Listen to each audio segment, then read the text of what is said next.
So I said yes. It was calculated. My daughter Victoria stood in my living room, her hands clasped together like she was praying. Her husband Derek had his arm around her shoulders, that practiced smile plastered across his face. The kind of smile that never quite reached his eyes. "Are you sure, Dad?" Victoria's voice cracked. "We don't want you to feel pressured." But I could see it in her eyes. The hope, the desperation, maybe. They needed this money, and they needed it badly. "I'm sure," I told them, reaching for the checkbook on the coffee table. My hand trembled slightly.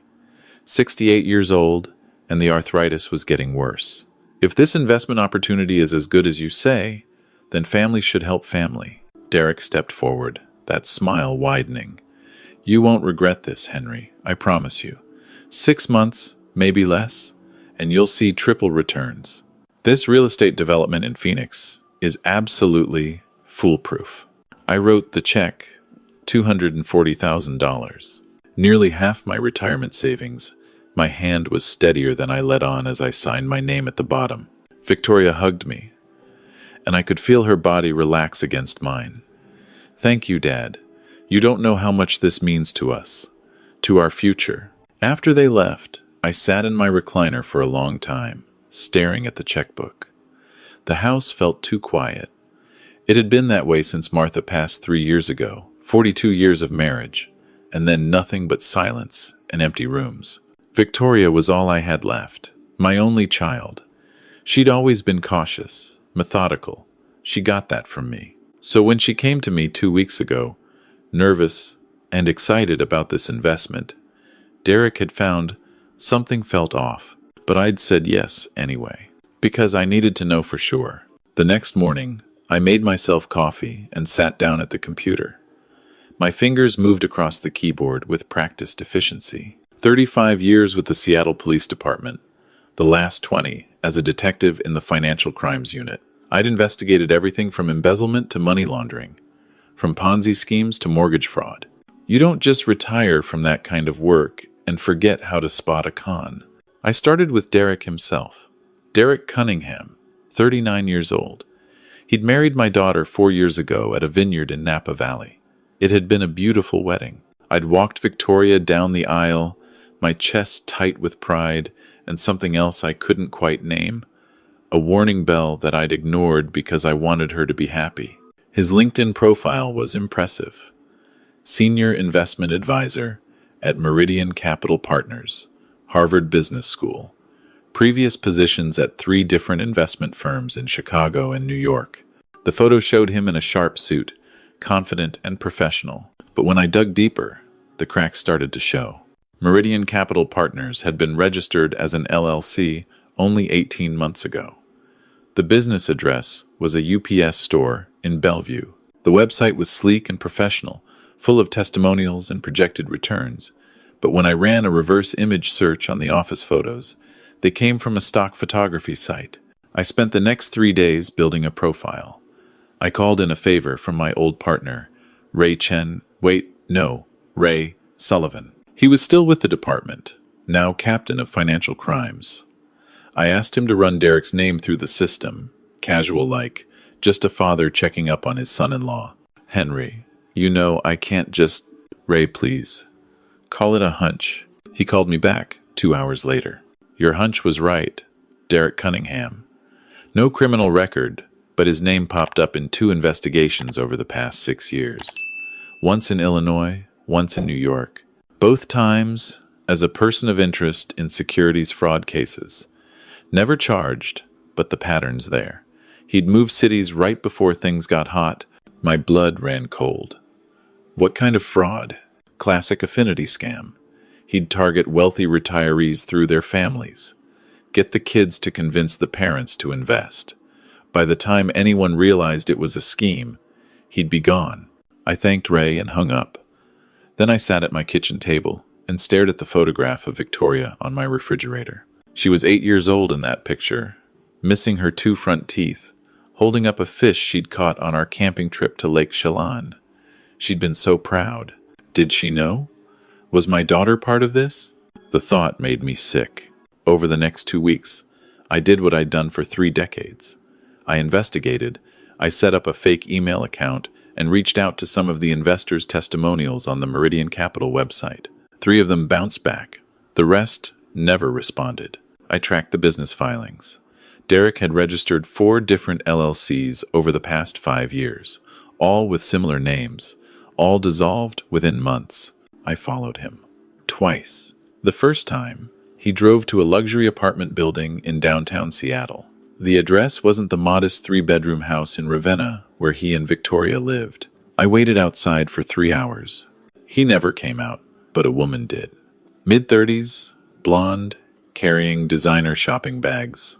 The second time, I followed him to a restaurant in Kirkland. He met with an elderly couple.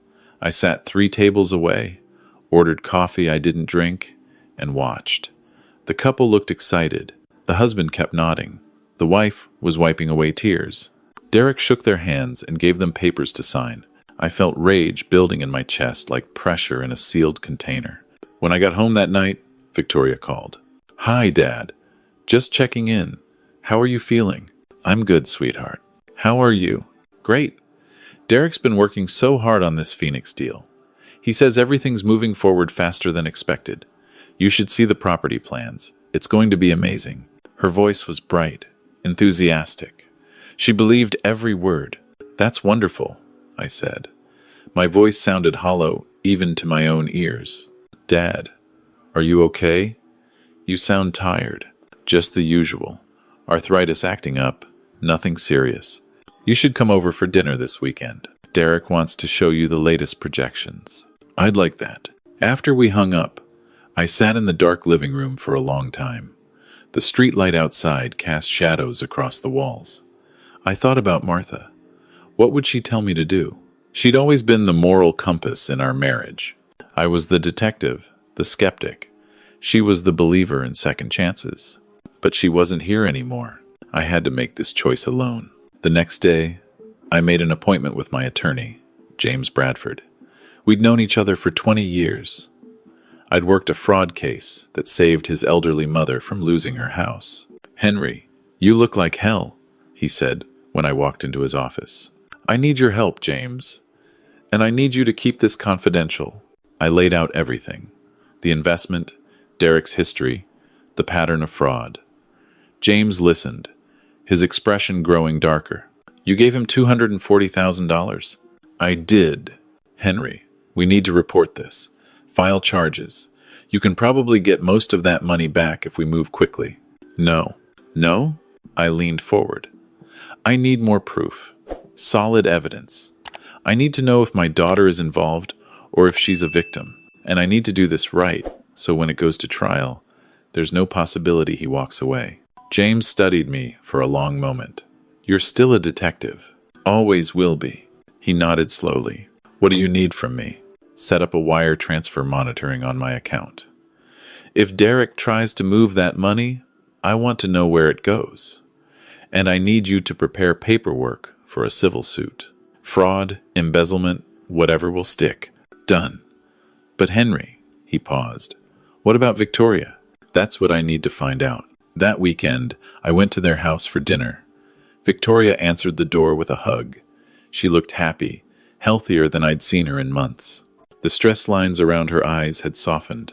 "Dad, come in. I made your favorite, pot roast." The house smelled like my childhood. Like Martha's kitchen. My throat tightened. Derek appeared from the hallway, hand extended. "Henry, good to see you. Come on in. I've got something exciting to show you." We sat in their living room. Derek had a laptop open, showing me architectural renderings of a luxury resort. Pools, golf courses, high-rise condos with mountain views. "This is the Phoenix Project," he explained, his voice smooth and confident. "Groundbreaking is next month. Your investment is going to help fund the infrastructure. The contractors alone are projecting completion within 18 months. The pre-sales have already exceeded expectations." I nodded, asking questions. Smart questions. The kind a concerned investor would ask. What's the projected ROI? Who are the other investors? What's the exit strategy? Derek had answers for everything. Smooth, practiced answers. Victoria sat beside him, her hand on his knee, smiling. She believed him completely. During dinner, I watched them together. The way Derek touched her shoulder when he passed behind her chair. The way he laughed at her jokes. He was good. Very good. If I hadn't been looking for it, I might have missed the calculation behind his every gesture. "Dad," Victoria said as we cleared the dishes. "You seem distracted. Is everything okay?" I looked at my daughter. Really looked at her. She had Martha's eyes. Kind, trusting eyes. "I'm fine, sweetheart. Just thinking about your mother. She would have loved to see you this happy." Her eyes filled with tears. "I miss her too, Dad. Every day." I hugged her, and over her shoulder, I saw Derek watching us from the kitchen doorway. His expression was blank, calculating. Then he saw me looking, and the smile snapped back into place. 2 days later, my attorney called. "Henry." The money moved. My grip tightened on the phone. "Where?" A series of transfers. First to an offshore account in the Cayman Islands. Then it split into multiple smaller accounts. Classic laundering pattern. But I have good news. I flagged it with the FBI. They've been watching Meridian Capital for 3 months. Derek's on their radar. What about Victoria? According to their investigation, she's not involved. She's listed as a victim in their file. Derek's been using her to access targets. Her father, her friend's parents, her mother's old social circle. Relief washed over me, so intense I had to sit down. She doesn't know. She doesn't know.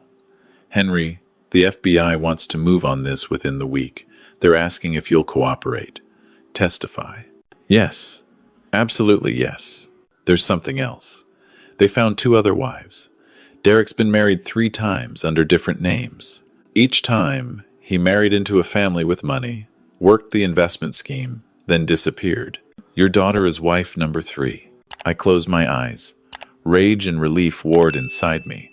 Victoria was innocent, but she'd been used, manipulated by someone she loved and trusted. Just like those elderly couples I'd spent decades protecting. That evening, Victoria called. "Dad, can you come over tomorrow? Derek has some paperwork for you to sign. Something about making you an official partner in the Phoenix Project." My jaw clenched. "What kind of paperwork?" "I don't know the details." He said it's just formalities. "But it would mean we're really doing this together. As a family." More paperwork. More ways to entangle me in his scheme, make it harder for me to pull out or report him. "Sure, sweetheart." "What time?" "Is 3 o'clock okay?" "I'll be there." After we hung up, I called Ray Sullivan. "Ray, I need you to be at my daughter's house tomorrow at 3:15 and bring the FBI agents working the Meridian Capital case." "Henry, what are you doing?" "Ending this."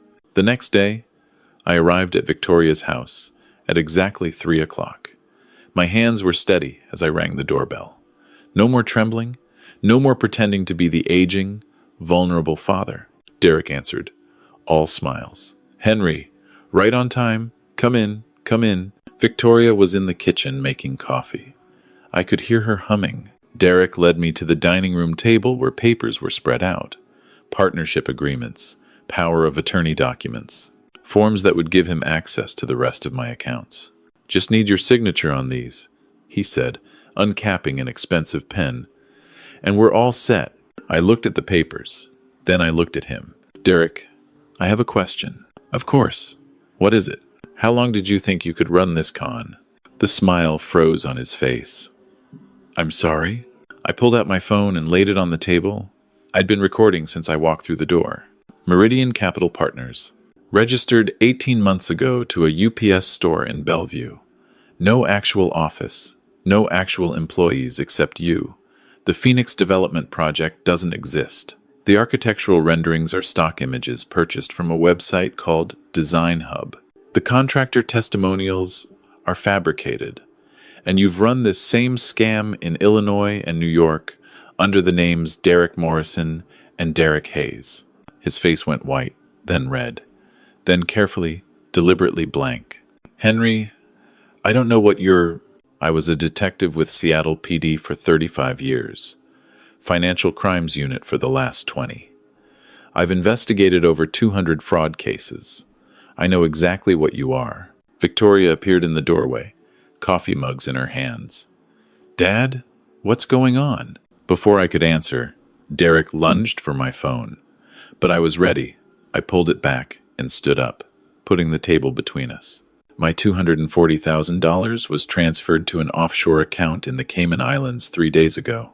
I continued, my voice level and cold. Along with money from at least 6 other families, the FBI has been tracking you for 3 months. They know about your previous marriages, about the pattern. You're insane, Derek hissed. Victoria, your father is having some kind of episode. We need to... Don't. I cut him off, my voice sharp. Don't you dare try to manipulate her again. Victoria's face had gone pale. The coffee mug slipped from her hands and shattered on the hardwood floor. Dad, what are you saying? I turned to her, my expression softening. Sweetheart, Derek isn't who he says he is. He's been using you to run an investment scam. The Phoenix Project doesn't exist. The money is gone. That's not true, she whispered, but I could see the doubt creeping into her eyes. Derek, tell him that's not true. Derek's mask finally cracked. You stupid old man. You think you're so smart? That money is untraceable. You have no proof, no evidence that will hold up in court. Actually, a voice said from the front hallway, we have quite a lot of evidence. Ray Sullivan walked in, his badge displayed. Behind him were 2 FBI agents. Derek Cunningham, also known as Derek Morrison, and Derek Hayes, you're under arrest for wire fraud, securities fraud, and money laundering. The next 20 minutes were chaos. Derek tried to run. The agents tackled him in the kitchen. Victoria stood frozen in the middle of the living room, tears streaming down her face. I wanted to go to her, but Ray held me back. Let them process the scene first. I watched as they handcuffed Derek and read him his rights. He was screaming now, threatening lawsuits, claiming harassment. You'll never prove anything, he shouted, as they led him toward the door. And you? He turned to me, his face twisted with rage. You just destroyed your relationship with your daughter. She'll never forgive you for this. Get him out of here, Ray said quietly. After they left, the house fell silent except for Victoria's sobs. I went to her, slowly, and wrapped my arms around her. She collapsed against me. I'm so sorry, baby girl, I whispered. I'm so sorry. You knew, she said, her voice broken. You knew and you gave him the money anyway. Why? Because I needed to be sure. I needed evidence, and I needed to know if you were involved or if you were a victim. She pulled back, staring at me. You thought I was part of it? For about 3 days. Then I knew you weren't. But I had to be certain before I moved. I couldn't risk losing you. Fresh tears spilled down her cheeks. You gave him $240,000 just to protect me?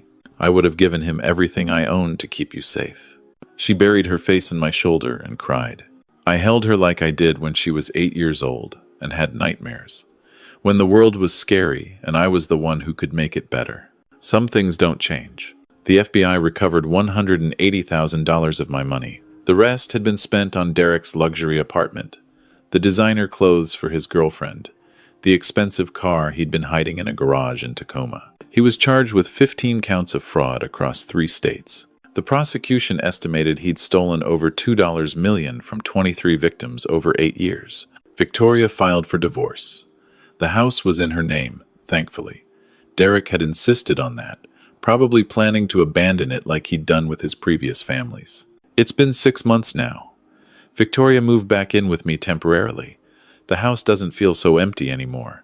She's seeing a therapist, working through the trauma of being married to a con artist. Some days are harder than others. Last night, we were sitting on the back porch, watching the sun set over Puget Sound. She was quiet, which usually meant she was thinking too much. Dad, she said finally, can I ask you something? Anything. When did you know? About Derek? I considered the question. The moment he smiled at me at your wedding, there was something wrong about it. Too practiced. But I ignored it because you loved him, and I wanted to believe I was wrong.